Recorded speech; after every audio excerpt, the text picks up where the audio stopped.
My name is James Lewis Kennedy. I prefer to be called Jim. I have Scots-Irish roots. I like to think of myself as an intelligent and driven person. I have a strong ability to work, and I have a developed sense of justice and injustice. I don't usually tolerate nonsense. If my ancestors could speak from the grave, they would tell you of the determination of the Scottish people. Just look at the unabating desire for independence that is still strong in Scotland. My father was a man who did not tolerate stupidity, and although he has passed away, I remember his lessons well. My mother is alive and well, living in Arizona, away from the snow and rain of upstate New York. She lives with her sister, who is also a widow. I talk to her every week. I have a younger brother and an older sister, but they are scattered across the country with their own families and busy lives. Now back to my dilemma. You see, a couple of months ago, I realized that my lovely wife of 9 years, Laura Grosvenor, has been involved in relationships with other men over the past 4 years. She seemed to have decided one day that I was not good enough as a husband for her, and that her needs were greater than what I could offer her. Now, I'm not one to cry in my beer, so I decided I needed some information, and I received it. From 2 sources. First source, detective. I paid for an investigation into my wife's extramarital affairs. For my $2,500, I received confirmation that my wife was seeing another man on a weekly basis. Some guy named Jason McDonald. She slept with him in hotels, houses that my wife sold, and in his apartment on the outskirts of the city center. We live in Albany, the capital of New York State. Second source, lawyer, armed with information about my wife's activities. I turned to family law expert Leanne Miller, a friend, to tell me that if I divorced, I would be screwed financially. You see, I have 2 children. Thomas is 7 years old and Rebecca is 5 years old. And New York state courts are especially inclined to grant custody to mothers. It doesn't matter that mothers cheat. No, it doesn't matter at all. Judges in New York are especially eager to award custody to mothers rather than fathers. For the father to get custody, the mother must be a serial killer, or worse. The courts are heavily biased in favor of the mother. Fathers almost always receive little attention. The father's abilities as a parent are almost completely ignored in any trial. Judges would rather give custody to a mother who smokes crack and sells sex than to a father who is a corporate lawyer. It's me, a corporate lawyer. My wife doesn't smoke crack or sell sex, but you get my point. She works as a real estate agent, focusing primarily on commercial and high-end properties. Do not misunderstand me. I think in most cases, mothers are probably great at raising children. But I also think that fathers who love their children are also quite suitable for their education. In my case, they are also my children. So why shouldn't I be considered equally qualified to be the one to raise them? No. According to the New York state courts, I am automatically an asshole and irresponsible. Damn it. My lawyer was able to convey to me a particularly important piece of advice. Do nothing. That's right. You heard me. Do nothing. Because if I do anything to correct my wife's wrong behavior, I will end up being the one who gets hurt. We'll suffer from the judge, New York state family law laws, and a biased court. You see, public opinion and historical precedent say that my wife will expose me in the event of a divorce. New York state law allows her to cheat, and for this, she can take me to task in a divorce. Now, I am a person with liberal views. I believe in justice and fair play. But no, the divorce laws of this wonderful state do not believe the same. They believe that fathers, even those who have been victims, should be even more offended. That is, anyone with a penis and a father. Let's just say they are deprived, or, more precisely, cheated. By this point, you are beginning to understand my frustration with divorce laws in New York and the unfairness of the whole damn thing. She can cheat on her lover and receive a reward for it. American justice at its finest. So, my highly qualified and experienced lawyer gave me sage advice. Nothing to do. Or better yet, do the same thing my wife does. But don't get caught, because even if my wife's infidelity is discovered, if she has proof of my infidelity, the court has an additional reason to behave indecently with me. God. So where does this leave me? In limbo, that's where. So I walked back to my office from the lawyer's office, closed the door, and moped for the rest of the day. How could this happen? What did I do wrong? Why did she do this to me?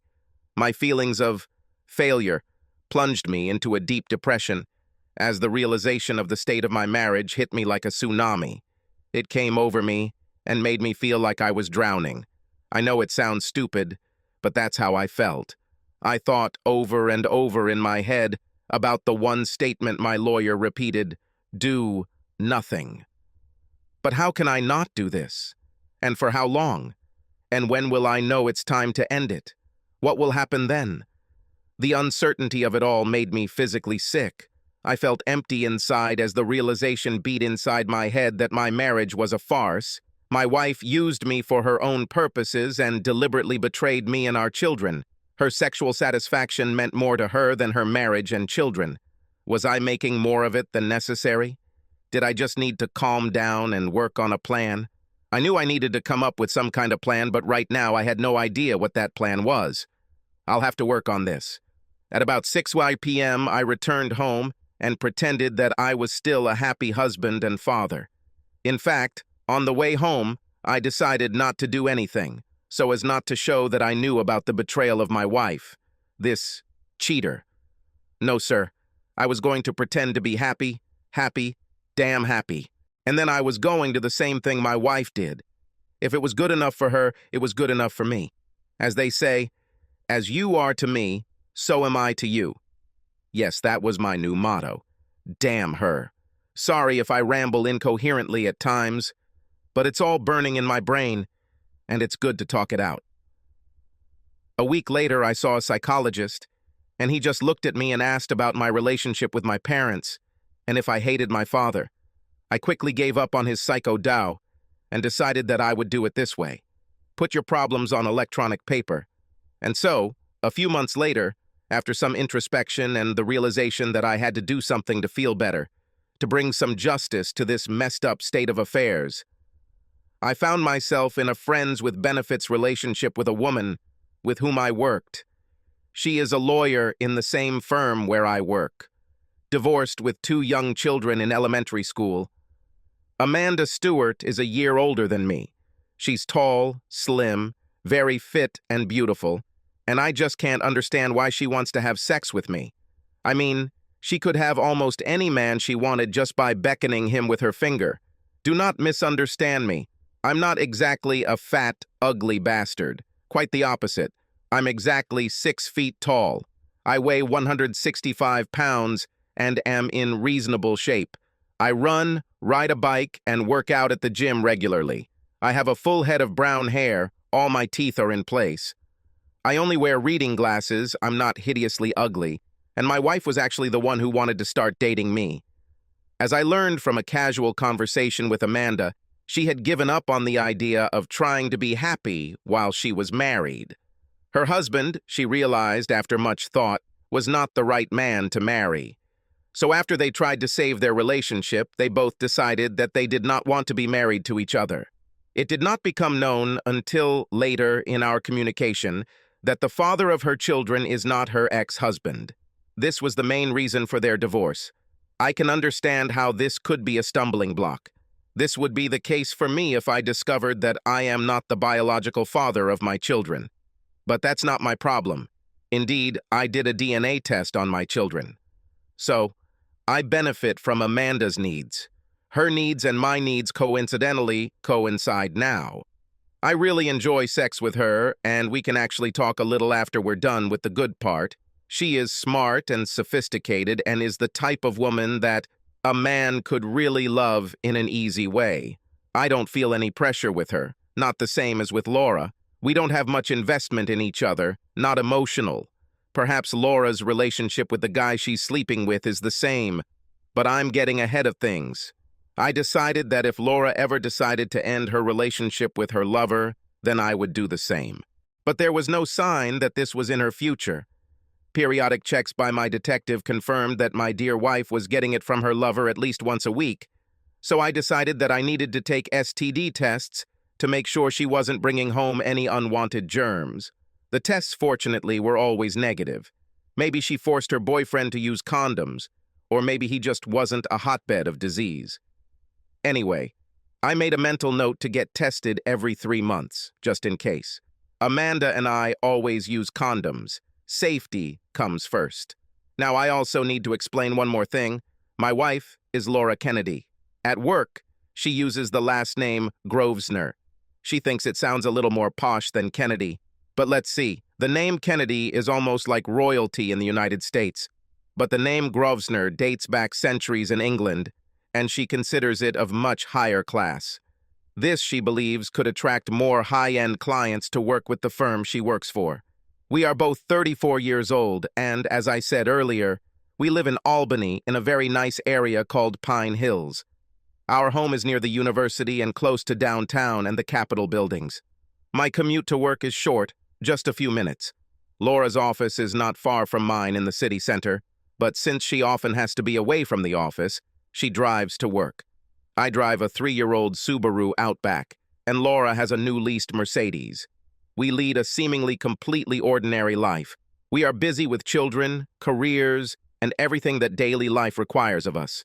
The house is about 80 years old but has been carefully updated and renovated over the years and is a 3-story structure in the Queen Anne style. We have so much space in the house that we could literally spend the entire day and never see each other until mealtime. We have 5 bedrooms and 6 bathrooms and very little storage space.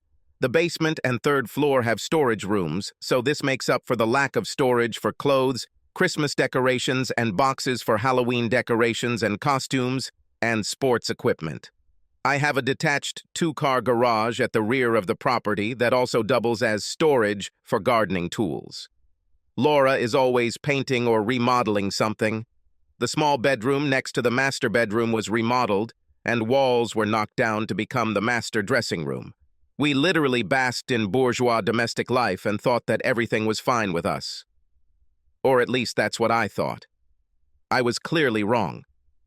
Laura was missing something. It was a long time ago when I began to add up the little things that one day added up to my suspicions that Laura was having an affair. She was very skilled at hiding it. I mean, when she came home, it was almost impossible to notice any outward signs that she had spent 2 hours in the afternoon having sex with her boyfriend. We were preparing dinner for our family and talking about our day. We planned to do something together and talked about the schedule for the next few days. It was all painfully ordinary and boring. Maybe that was the point. Ordinary and boring. No emotions. Everything was going well until then. Until I discovered her other cell phone. I was looking in her purse for her car keys so I could move it since she was blocking the garage door. And I needed to get some things out of the garage, and there it was. The phone was turned off, so I turned it on. It was protected with a 6-digit unlock code.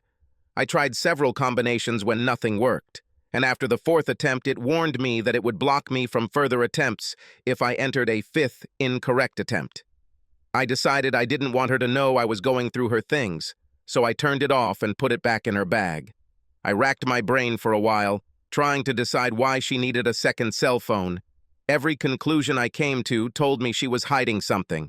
What it was, and why was the $64 million question. This bothered me for several days. I analyzed every aspect of our lives, our marriage, and our work, to try to find the answer. In the end, I decided not to raise the issue, but to get better information. So that's when I turned to the detective. What they told me was my worst fear. Laura clearly wanted more. She wanted some excitement in her life, and I wasn't the person she wanted that from. I mean, if you're bored, the normal thing to do is maybe suggest a change away from the routine. Start a new hobby, take a trip, volunteer for a good cause, maybe become an active member of society. But no, Laura's solution is to start having sex with another guy. How can I deal with this? I was racking my brain for a solution. The lawyer in me decided that I had to approach this logically and take a dispassionate approach, but that didn't take my children into account. A dispassionate approach would have involved me confronting Laura and demanding that it stop under threat of divorce. But what if she decides she doesn't want to stop? What then? What if Laura decides she wants a divorce and wants to fight for it, tooth and nail, in a protracted battle for control of the children? Who will win and who will lose? Well, the lawyer in me can tell you that we all lose. except our legal representatives. They win about $300 an hour, while we fight over who gets what, pieces of furniture, and how many minutes we each spend with the kids and on what days and where. No, the children will lose first, and Laura and I will also lose. No, if we break up, it must be on mutual terms and done in such a way that we don't destroy everything around us. So this brings me back to what my own lawyer advised, to do nothing. I thought about this for several weeks, all the while trying to understand why my wife decided to have sex with other men.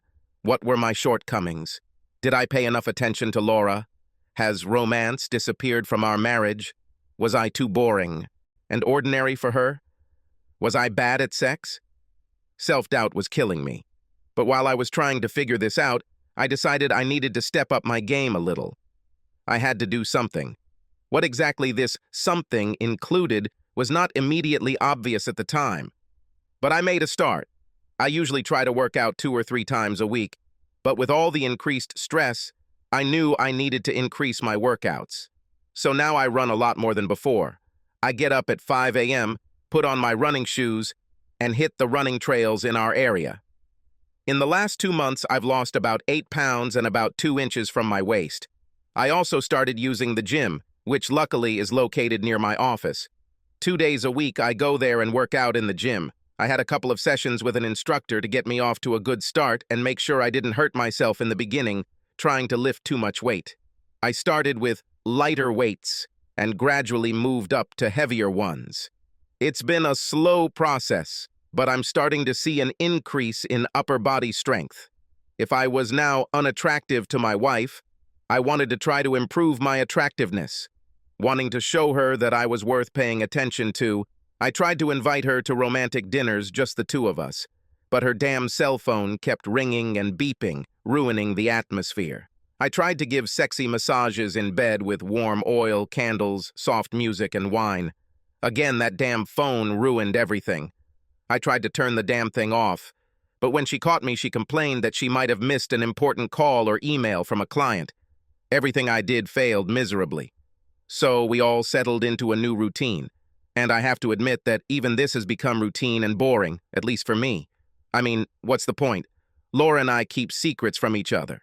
She dated Jason regularly, and I began a revenge relationship with a woman who, until a couple of years ago, had been a constant cheater. So any idea that I had the moral high ground was now a myth. I was just as bad as she was. But somehow it felt right. A few months later, after Amanda and I spent a lazy afternoon enjoying sex, we had a conversation. We always treated each other with respect, but some days we both wanted the kind of sex that was hot, sweaty, and urgent, and without all the foreplay and love-making stuff of people in committed relationships. We were just having sex, we knew it, and we stuck to the plan. It didn't mean that we didn't talk and that we didn't really care about each other. I took care of Amanda. At heart, she is a wonderful woman and a wonderful mother, but we both knew that our arrangement was not long-term and would not develop into anything more than meeting our immediate needs. My plan was to keep my life simple, or so I thought, in 6 months. So things continued to go much the same as they had for the past few months. I continued to have the detective agency check periodically to see what Laura was doing. She still had sex with her lover once or twice a week. With this knowledge stored in the back of my mind, I decided that I would not rush to complete my extramarital activities with Amanda. In fact, Amanda and I have become a little closer over the past few months, so much closer that she has met my children and I have met her children. At home, at dinner with the kids on Thursday night, Laura told me she was going to a convention in Las Vegas for a week. It was billed as a national event for realtors to come together, exchange information, learn what's working in the industry, and update everyone on changes in laws that affect the industry, and perhaps the best ways to sell homes and abandoned buildings that no one needs. In reality, they had a meeting at a luxury resort with a huge pool, partied until they dropped, got together late in the morning when they were very hungover, drank several cups of coffee, pretended to pay attention to some pointless and boring PowerPoint presentation, and then we were planning the day of the party. Her real estate conventions were always thinly disguised weeks of parties. I knew this one would be no exception, so I decided it would be a good time to change things up a bit. Who am I trying to fool? Laura was a smart woman and clearly understood what she was doing. She didn't just wake up one day with the disease of stupidity. She is an adult and knew the risks and rewards that led her to the decision to cheat on our marriage. This convention coincided with spring break from school. We talked about taking the kids to Disneyland in Florida, but somehow that was completely forgotten when the convention conveniently showed up on her calendar. My frustration with her increasing selfishness and lack of concern for her family showed through. "I thought you agreed that we would go to Disneyland this year." My expression totally said that I was disappointed in her decision to go to Las Vegas, when we had already planned to take the kids on a spring vacation. "This is really important to me, Jim. Besides, Becca is still too little to go on some of the rides her brother can go on, and you know that if she can't do everything he does, it will cause a quarrel." "Wait, we can deal with Becca if we explain everything to her. She's a very smart kid and she understands everything about safety." "I really don't understand why you're putting another real estate convention before your family." She sighed heavily and annoyed while rolling her eyes. "The company wants me to go, and they already booked the flight and hotel, so I don't want to talk about it anymore. I'm going to the convention, period."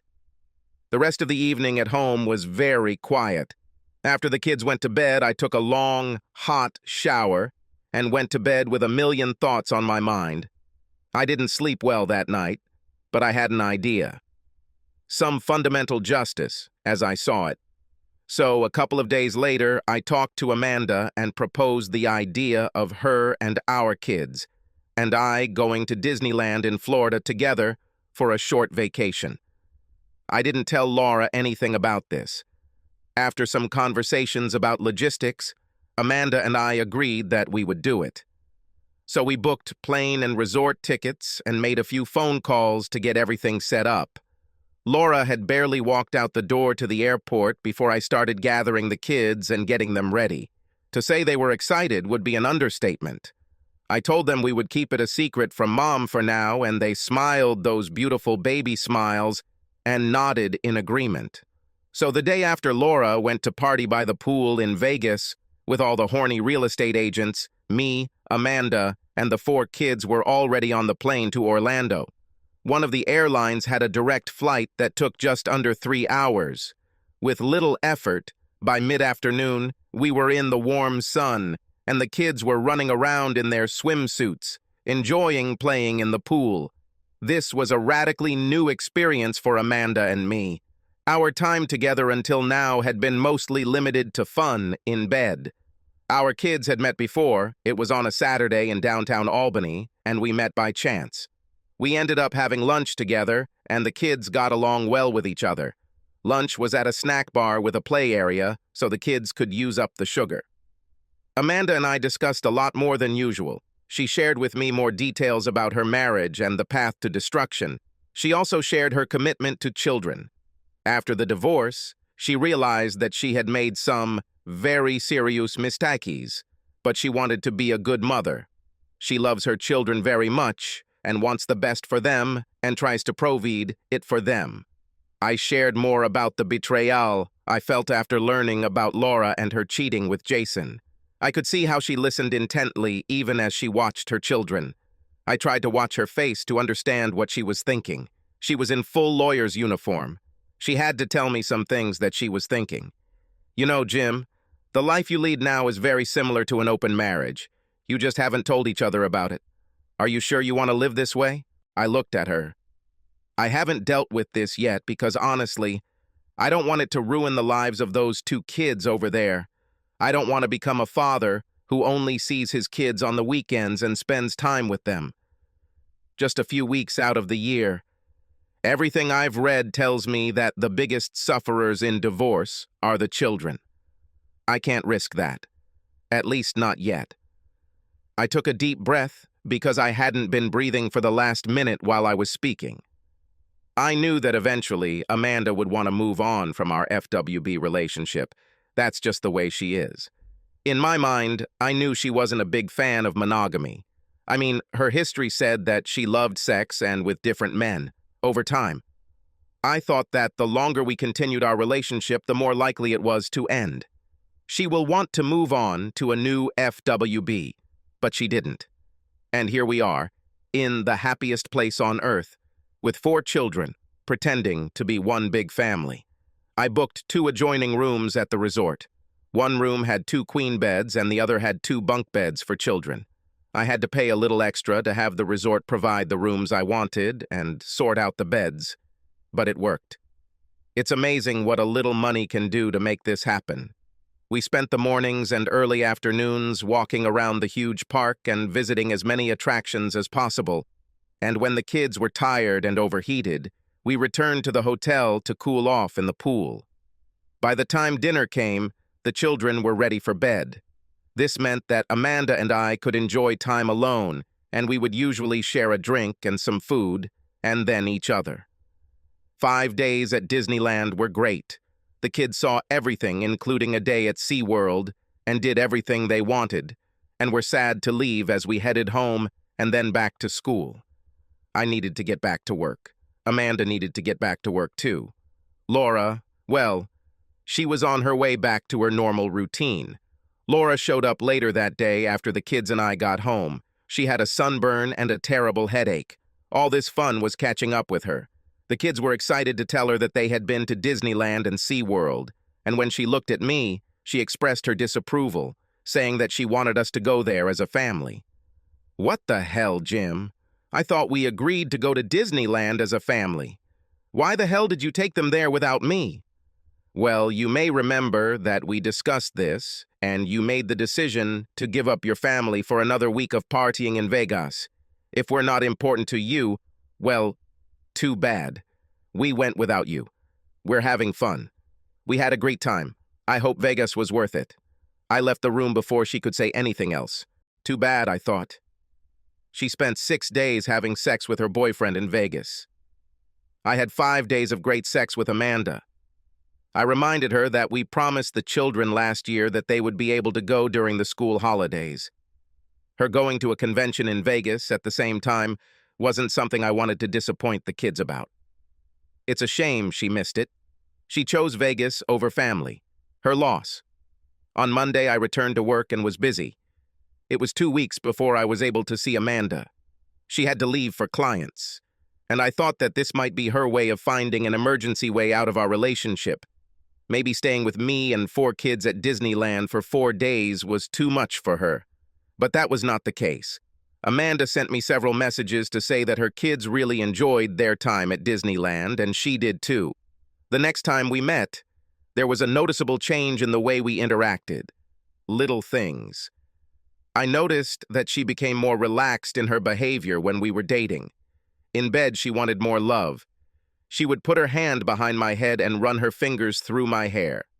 Urgent, sweaty, sheet-tangling sex turned into a more loving relationship. We were still putting a lot of effort into pleasing each other, but somehow that was changing. When it was just the 2 of us, Amanda called me darling and sweetie. Nothing has changed with Laura. The latest report from the detective confirmed what I already knew. Laura was still meeting with her lover on schedule, so I decided that I would stick to my schedule. Do not misunderstand me. I was still having sex with Laura. We were on a pretty strict Saturday night schedule. But Laura seemed to take every opportunity to invite someone over to our house or offer to do something, and then later that night say it was too late for sex and that she was too tired. Too often I would get just a kiss on the cheek, and that would be it. So the result was that we had sex maybe once a month, if at all. I tried to pretend to be an understanding husband, but in the end, my patience level was very low. Laura started this journey, and I was good at anticipating potholes in the road. 8 months later. So, there have been several changes in my life. Wow, it really happened. There are so many changes that I don't even know where to start. Okay, first big change. Laura announced to me about 7 months ago that she was pregnant. She dropped the news on me about a month after the Vegas convention. I am almost 99% sure that I am not the father of this child. She and I had had so little intimate contact in the months leading up to this that the likelihood of me being the fertilization donor for this child was minimal. However, my plan was to wait until the baby was born and take a DNA test. The local lab here in Albany will give me results within 24 hours. Laura is now heavily pregnant, and although she is still working, she has greatly reduced her hours. She still sees her boyfriend every week. That hasn't changed. If DNA tests confirm my suspicions, I hope he has room in his studio apartment for Laura and their baby. I visited my lawyer again after Laura told me she was pregnant and considered my options. A DNA test to confirm parentage was important, otherwise I would likely be required to provide for the child for many years. It seems that New York state law states that any child born while a man and woman are married is automatically considered to be the result of that marriage. Therefore, the law considers me the father, unless I prove otherwise. So a DNA test immediately after the baby is born will be high on my list of priorities. My lawyer suggested other arrangements after the baby was born, and paternity was confirmed. More on this later. Laura, I'm in a deep hole. I'm pretty sure I got pregnant in Vegas at a convention. There was a guy there that I had met at other events, and I had always wanted to reach out to him but never found the courage. This year I let alcohol and my own poor judgment take over, and I had sex with him. 3 days. It was a mistake. This compounded my previous mistake of forgetting to renew my contraceptive prescription last month. I thought it would take more than 3 months to get pregnant without the pill. At least that's what the literature that came with my recipe says. In very fine print, it also says that in rare cases, women taking this pill may get pregnant faster. It seems I was a rare case. When the baby is born, it will be clear to Jim and everyone else that he is not the father. Crap. Now what should I do? My husband will abandon me. He'll probably kick me out the door. I guess I deserve it, but still, we are family, and I deserve some attention too. I will fight for my children and threaten him if necessary. I want us to remain a family. If I can convince Jim to forgive me and be a father to this child, just like that, like our other children, maybe we can get through this. Maybe. Should I confess now or wait? Jim and I had sex a few days after I returned from the convention. I need to go to the toilet. This baby is constantly putting pressure on my bladder. Amanda, I learned a big lesson from my short marriage to Mikhail. His new wife, Rebecca, benefited from my stupidity. She waited and watched as I self-destructed, and then she came in and claimed Michael for herself. She was patient and careful, and in the end she won. So I decided to follow her example. It seems that Jim's wife, Laura, has allowed what is between her legs to control her brain. Mine used to do the same thing. Then I became smarter. So I decided to wait, and when the time comes, I will make my move. I wanted a husband, a man I could belong to, and I was willing to remain faithful to him. Jim was everything I wanted in a husband. In many ways, he is very similar to my ex-husband, Michael. His sense of loyalty to those who are loyal to him is strong, and he wears his sense of duty to his children in plain sight. Maybe it's his Scots-Irish heritage. However, I decided to wait and see if his wife burned the marriage down, and if she did, I would be ready to make my move. Well, now was the time. You can criticize me for my past, that's fair, but I've learned my lesson and really need a new life with a man to be my wife. I'm not saying that I've now become an ideal person. That's not true, of course, but I have changed. I decided last year, as I started to get to know Jim better and see who he really was, that he could be the one. A trip to Disneyland with all the kids was the event that made me make a plan. I didn't really have to do much. All I had to do was wait, hint to Jim in subtle ways about my feelings for him, and prepare for the next step. My children have already asked me if Jim's children will be their new siblings and if Jim will be their father. What could be clearer? Jim. Laura called me at work to tell me her water had broken. I hurried home, grabbed my hospital bag, called to make sure the kids would be picked up after school, and we headed to the hospital. The birth of the third child is usually much faster than the first or second, the doctor told us. He thought the baby would be big, so he shouldn't expect a quick birth. Well, the doctor was wrong. Labor and delivery went faster than expected. From the moment we arrived at the hospital until the baby was born into the world, only a couple of hours passed. Yes, girl. And she was such a surprise. The doctor who delivered the baby was amazed as he handed the baby over to the nurses to clean, weigh, measure, check all airways, record all vital signs, and wrap the baby in a warm blanket. The doctor tried to watch my face closely as the nurse handed the baby to Laura. My suspicions that I was the father of the child were immediately confirmed. Laura took her daughter in her arms, and the look on her face when she took a good look at the child is something I will never forget. She looked at the child and then immediately at me. I guess the look on my face said it all. My face was blank. My lips were pressed tightly together, and now I was faced with the truth. I heard Laura's deep sigh as she realized her infidelities had been discovered. I turned and left the room. I heard Laura calling me, but I ignored her. I went to the nurse's desk and asked for forms to fill out my birth certificate information. I filled out the forms carefully, making sure to include Laura's name and date of birth along with all other information. When I got to the father's information, I entered unknown and left it that way. The nurse took the forms from me, checked them briefly, and when she got to the father section, she looked at me. I just nodded to her and left the hospital. I never came back. 2 days later, Laura and her baby arrived home thanks to her friend Kelly. She was damn curious to know what the story was. She was rather silent as she helped Laura bring the baby and her bags into the house. When she saw me, she didn't say a word. She just nodded at me as if to say, "It's your problem now. Good luck."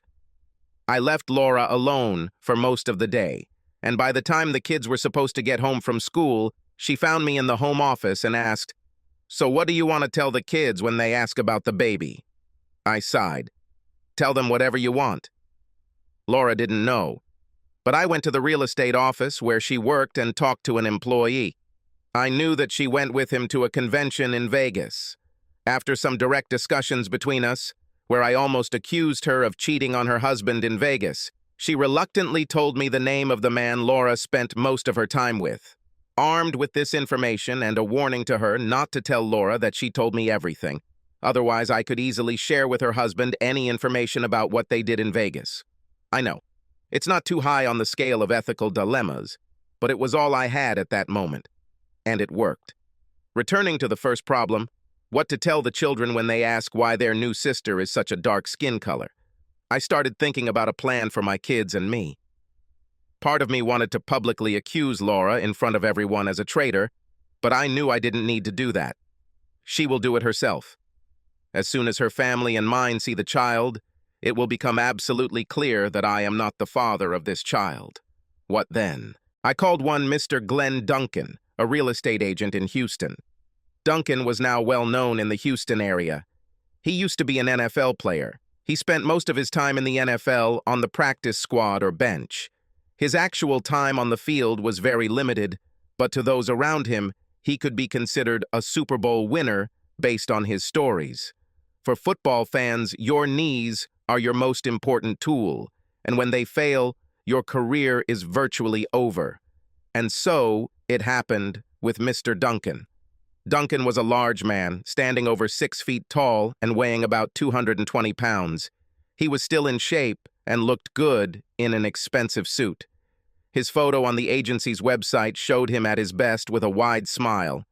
He did well in the real estate business and used his NFL history to impress clients and close deals. Well, he was about to face a new deal that he didn't like. I called Mr. Duncan, and I can say that overall our conversation did not go very well. When I asked him if he knew Laura Grosvenor, he acted stupid and said he didn't know anyone by that name.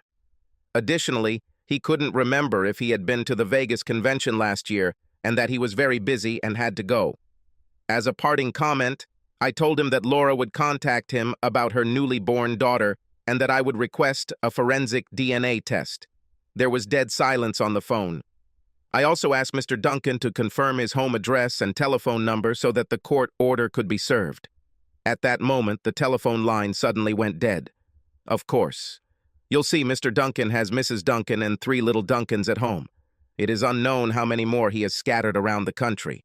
So to sum it up, I have a long-time cheating wife who got pregnant by her conference lover and had a mulatto child. My kids are a little confused that their new sister has a much darker skin color than them, but in their childhood innocence, they aren't too bothered by it. I'll have a little explanation for them in a few weeks. Now I have a job with Laura. Our future together may be in doubt. Laura: well, I'm definitely in big trouble. I need to talk to Jim and see if we can get through this. He is usually a very reasonable man, and there is no reason why he couldn't be a father to this child just like before. He will see that in time he will be able to accept her as his own. I'll probably call Glenn to let him know it's a girl. I talked to him after I found out I was pregnant, but he didn't want anything to do with me. He literally hung up on me and even suggested that if I tried to contact him, he might take some legal action to stop me. This is truly remarkable. A man claimed he loved me in Vegas when he had sex with me. He has a really big private area, but that doesn't help me at all right now. Jim has been avoiding me as much as possible since the baby was born. He handles our children quite well, but refuses to touch the baby. When a child cries, he just looks at me for me to do something. In fact, after he puts our two older ones to bed, he spends most of his time in his office. Jim moved out of our bedroom. He moved his belongings into a closet in the spare bedroom on the 3rd floor and moved all his toiletries into the adjacent bathroom. He put the crib in the master bedroom where I still sleep. I know that in a few weeks he will calm down and want to talk about it. He will also want to start having sex again. I'm going to get back into the gym and get rid of any remaining pregnancy weight. When he sees me naked, he will want me, and we will go back to normal. Jim spends more time outside the home with his children. He says they walk a lot in the park. The children come home excited and want to tell me about what they saw and did. I'm here almost day and night, taking care of the baby. I need a shower. Amanda. I learned an important lesson in my marriage to Michael. Just when you think you've won, you've lost. Michael's new wife, Rebecca, was patient and waited for me to screw up. And when I did and didn't fully understand it and take action, she took action. That's why she is now married to a wonderful man and has 2 children with him. They live somewhere in Scotland, in the mountains, somewhere by the ocean, I think. They love country life and live on a fairly large property with an old house that they are slowly renovating. So, not wanting to be an example, I waited for Laura to screw up, and she did it, and big time. It was time to make my move to the man I wanted. I learned to keep my legs together for all men except the one man I wanted, Jim's. I knew that he was, first of all, a good man, a good father, and wanted to be a good husband. Too bad the woman he married cheated on him for years. It was easy for me to spot the signs of her infidelity because I had made the same mistakes many times.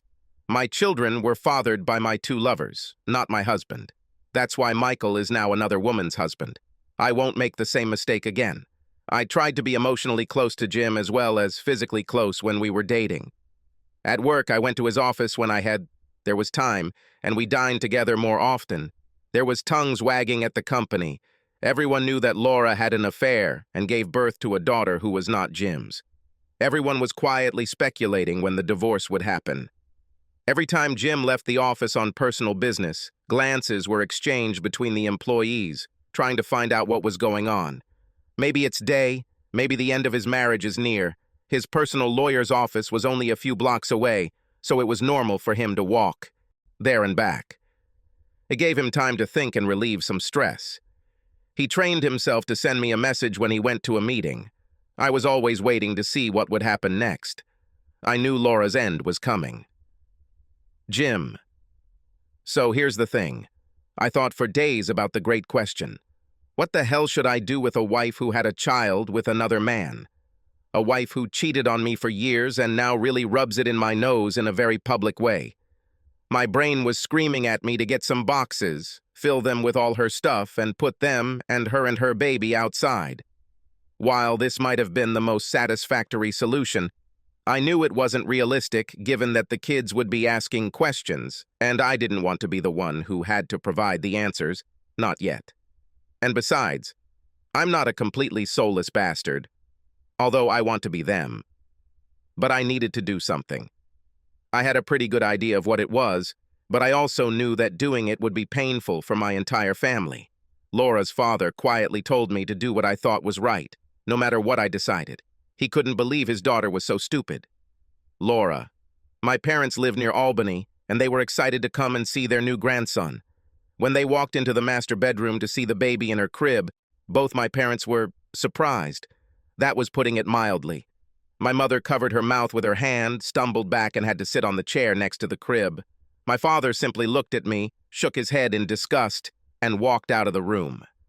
Dad walked down to the bar, poured himself 2 fingers of whiskey, and sat down at the dining room table to drink it. He didn't move when Mom and I came down a few minutes later. I held the baby in my arms, preparing to breastfeed him. Mom looked at Dad, and he poured her a drink and pushed it across the table towards her. She took a long sip, and then they both looked at me. I decided it was better to tell the truth, but maybe not the whole truth. This may be too much for them today. So, I admitted that I had sex with a black man in Vegas last year. My dad made a remark that he almost mumbled, "Not everything that happens in Vegas stays in Vegas." Although this was true, it was unnecessary. My mother asked the obvious question right away. "What are you and Jim going to do now?" I exhaled before answering, "I don't know." My mother looked at the table as she asked, "Are you leaving it?" My head shot up. "No," she continued. "Is he kicking you out?"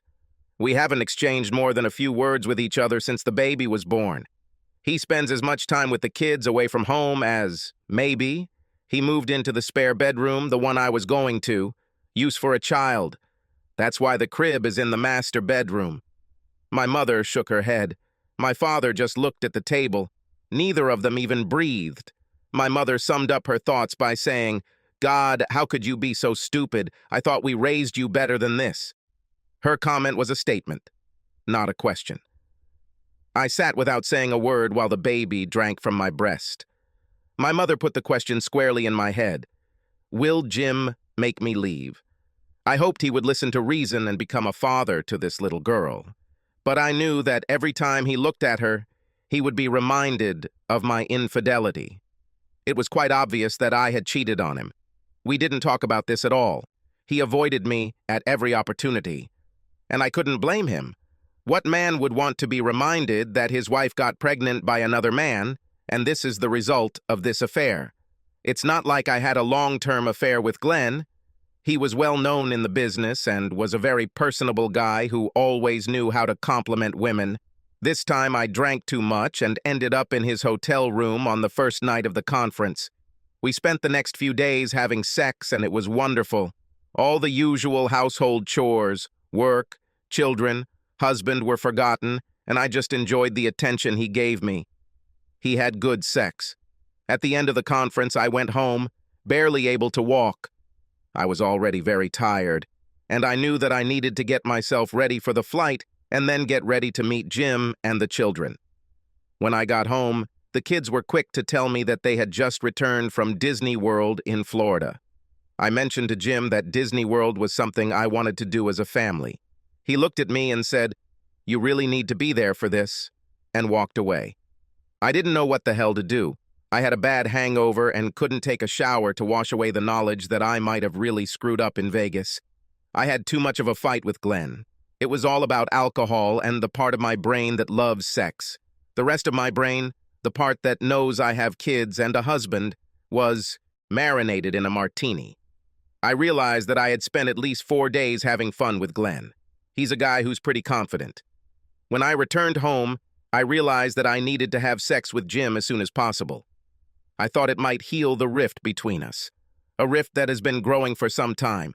Maybe he knew about Jason too?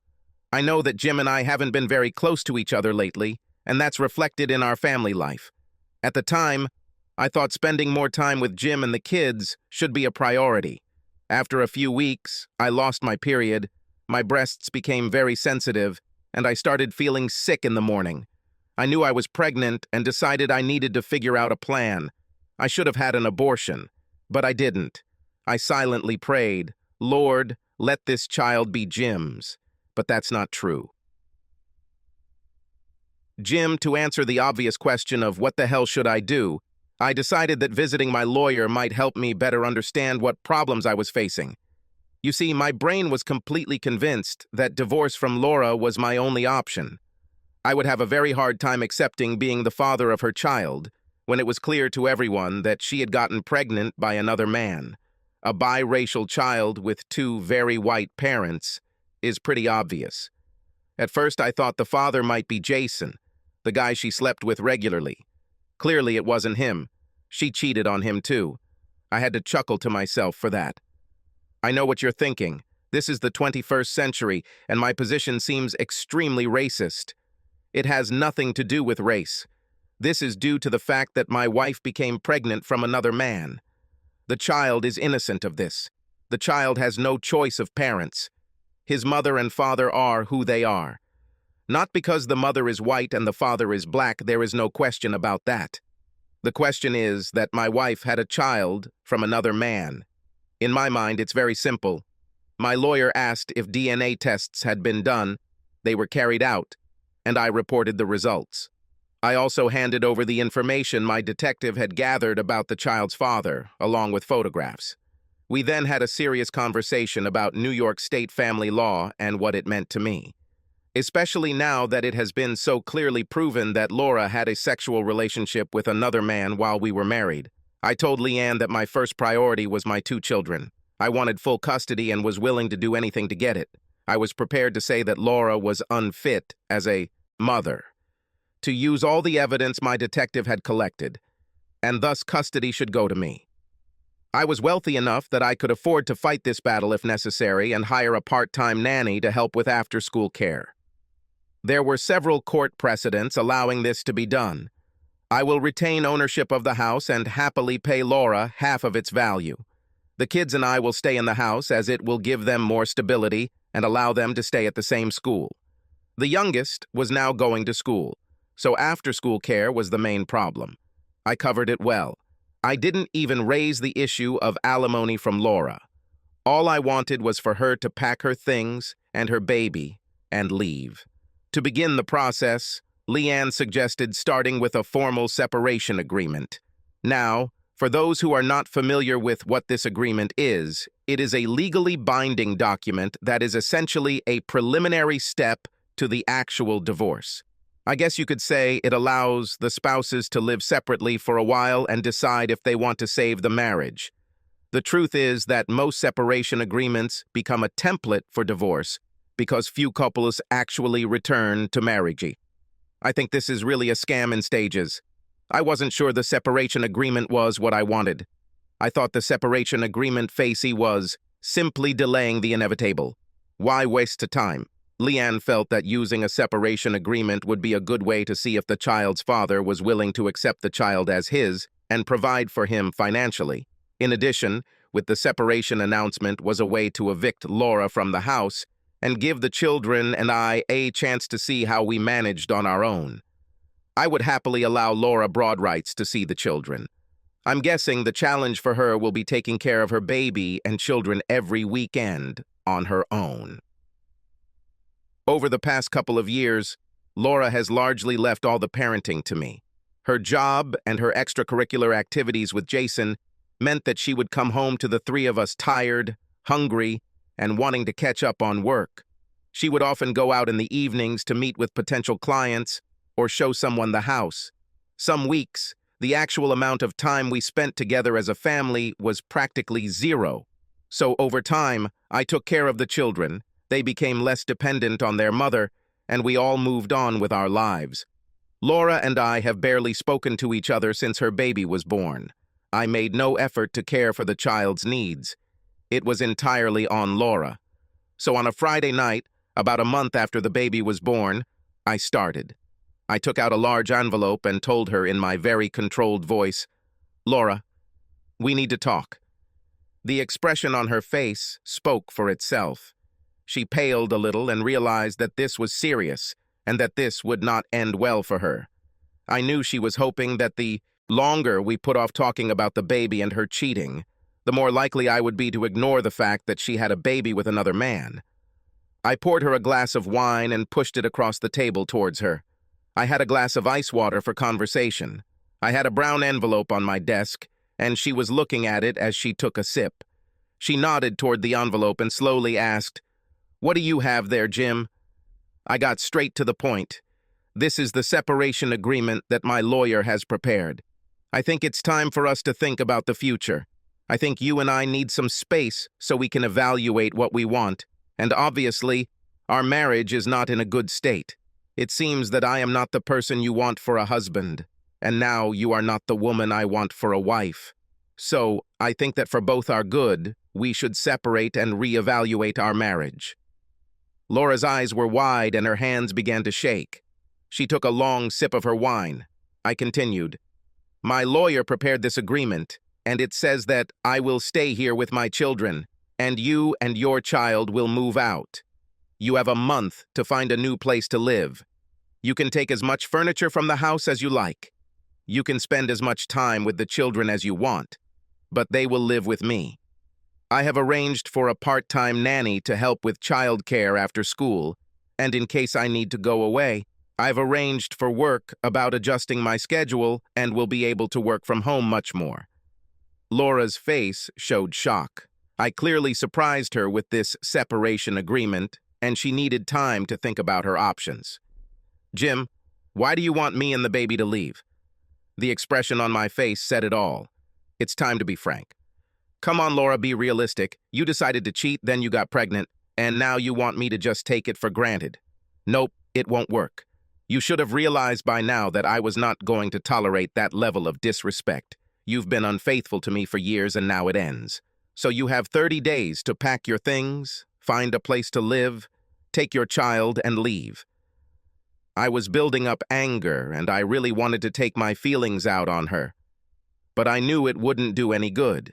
It wouldn't help much, and I had to think about my children first. It was very difficult to be calm and collected at that moment. I pushed the envelope across the table towards her. "Here's the separation agreement. I've tried to be very fair to you. Go to a lawyer and look it over if you want. In fact, I would strongly encourage you to do so. But know this, I have no intention of owning your child as mine." I got up from the table and left the room. Silence enveloped the house. So for the next month, things were as normal as they could be in my house, considering my wife and her baby were about to leave. She actually started looking for an apartment and found a 2-room apartment near her office. Her maternity leave gave her time to move and get settled before returning to work. The separation agreement laid out deadlines for various steps, and I reminded her from time to time that her time to move out was approaching. We walked through the house, and she told me what she wanted to take with her to decorate her apartment. I took all the pictures that were around the house and put them away, especially the ones that had her in them. I made some notes about what I wanted to change in the house after she left. During this time, I kept my relationship with Amanda separate from Laura. In fact, I wasn't even sure if Laura knew that I knew Amanda. I continued to meet with Amanda a couple times a week, and on the weekends, we would often do activities with our kids. Walking through parks and visiting local entertainment venues was a pleasant break for me. The kids who were a year older loved it. Amanda was curious as to what Laura would do. She asked me what my plans were after the 6 months of the separation agreement expired.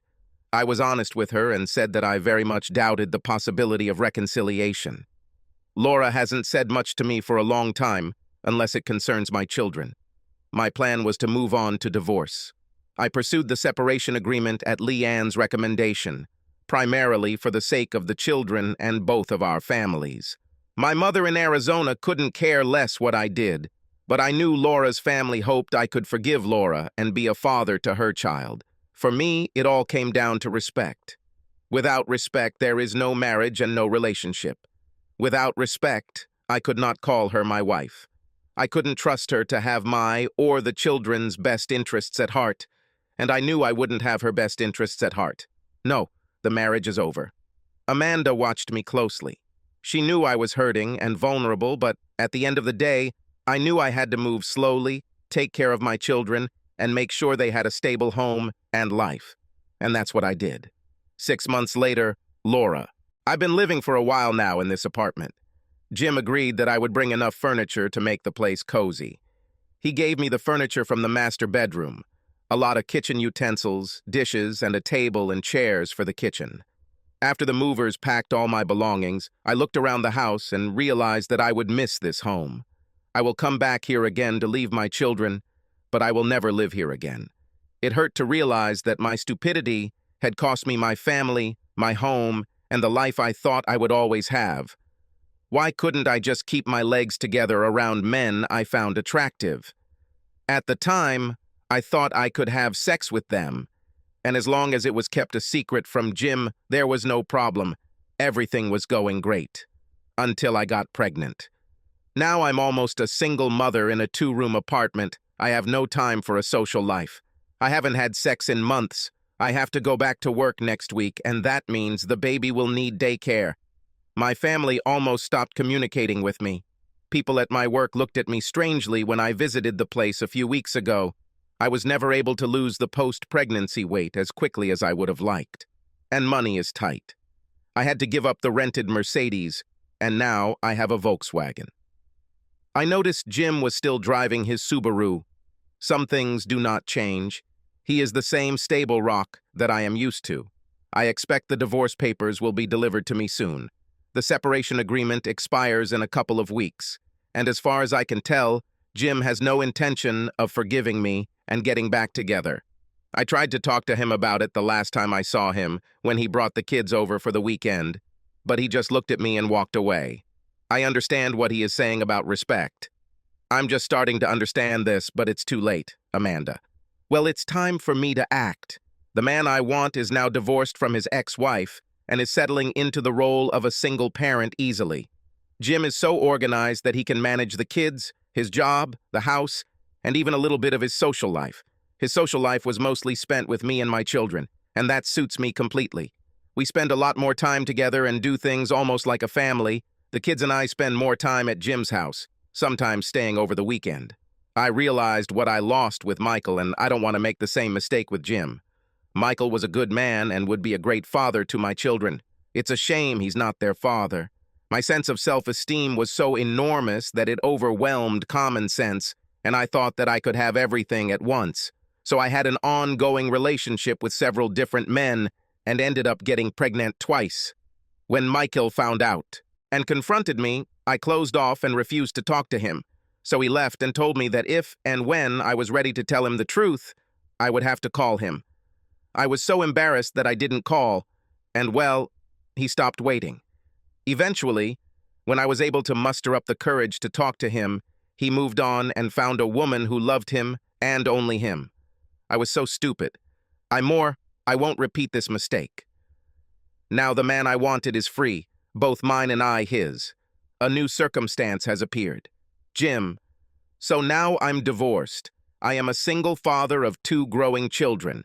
I am a lawyer specializing in business and tax law. It's boring to death, but the pay is very good. I work from home part of the time, so I can be with my children during all the important moments. I get home around 4:30 to make dinner and help with homework and the many activities they participate in. Laura sees her children less and less. She's back at work, and with the challenges of motherhood, she has little time to see her other children. I would remind her that she misses her kids and that she needs to make time for them. But with her real estate agent schedule and open house weekends, it means she spends less time with them. There's not much I can do about it, so I plan a lot of outdoor activities for us. Amanda and her kids are with us a lot of the time, and if you didn't know better, you'd think we were one big, happy family. And then everything changed. Amanda. All signs and symptoms are there. This morning, my usual cup of coffee that I drink to start the day didn't want to stay in. Crap.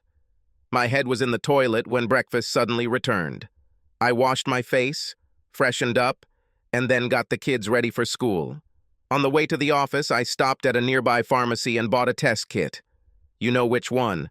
Part of my brain was saying, "Holy shit, I'm fucking crazy," because I knew what that meant. My breasts felt a little swollen and my period was late. I don't have difficult periods anyway, and to be honest, I forgot about them. Nervously, I hid the test kit in my briefcase and went to work. All day I thought only about going home and taking the test. When I finally returned, I waited until the kids went to bed and then went to the bathroom and closed the door. I don't know why I closed the door since my bathroom is connected to the master bedroom, but I closed it anyway. After taking a deep breath and exhaling, I took it out of the package and got ready for the test. I held it under the stream and then set it aside to let it do its magic. I cleaned up and went down to the kitchen. Why, I don't know. I was nervous. If the test shows what I think it will be a very important moment in my relationship with Jim. This will be a make-or-break moment. I returned to my bathroom and, with shaking hands, picked up a small piece of white plastic. Oh my God. Laura. Damn loaf. Seriously, I need sex urgently. I'm so horny, and I really need it.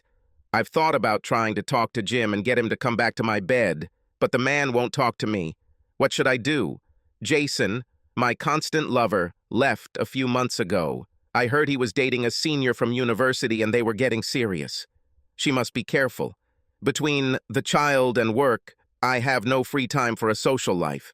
I don't want to go clubbing with work friends because it's impossible to know what I'm under, whether you're hooking up with a decent man who's good in bed or a serial killer. Really, what can I do? So I decided my husband would be a safe bet. I still love this man. He is the father of my 2 children, and I know that somewhere deep down, he still cares about me.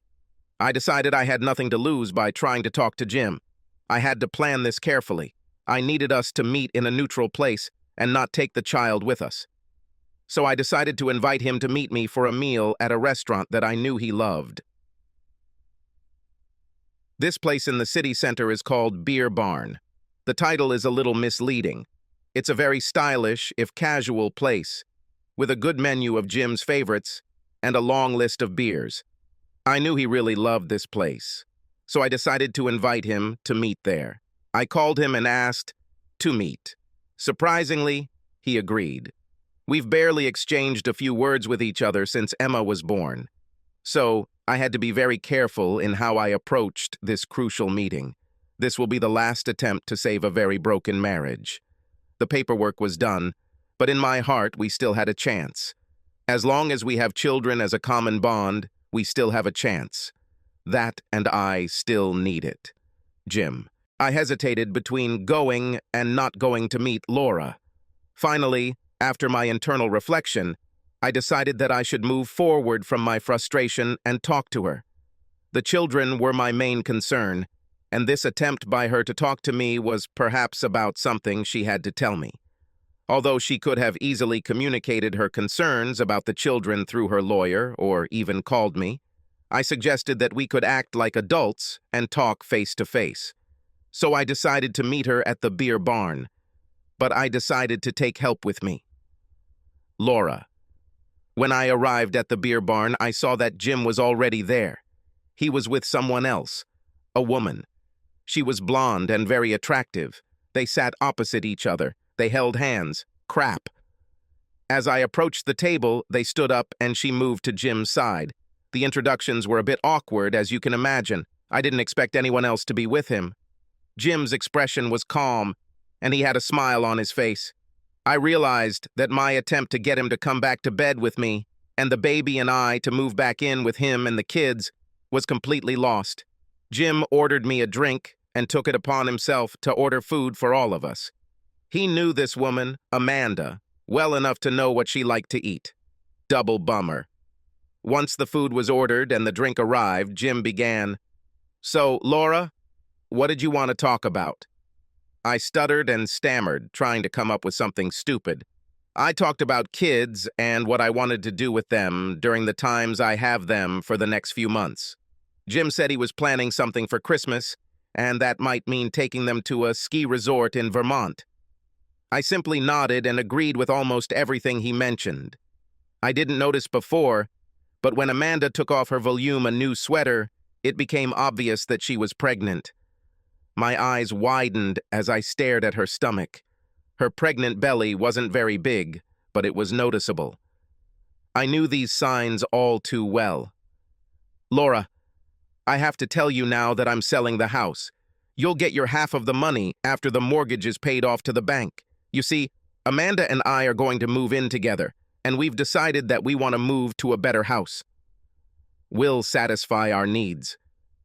Jim let the news sink in, and then, with a huge smile on his face, he continued, "Amanda is pregnant.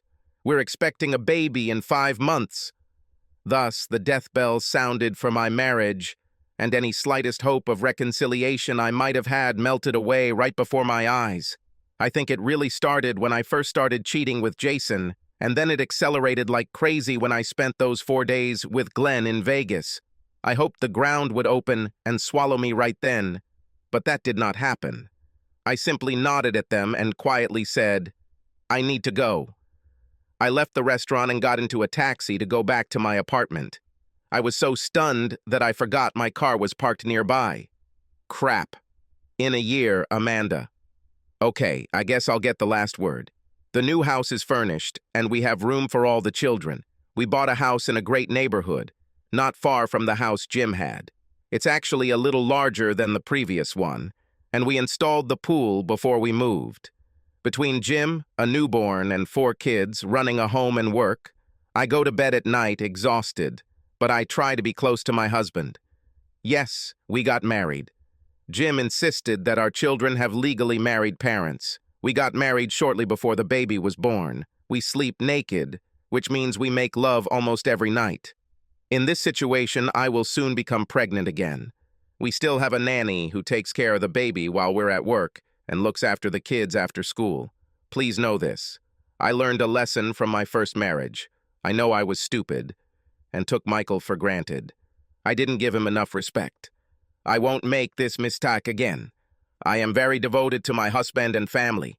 I can't believe how happy I am right now. I'm happier than I probably deserve. Jim is such a caring father to all of our children. I love this man so much, and I know he loves me. 3 years ago, I could never have predicted such an outcome. Subscribe to our channel so that your second chaff doesn't cheat on you, and go ahead and listen to the next story, because this story is nothing compared to the next one. If you're under 18, don't even think about listening to the next one.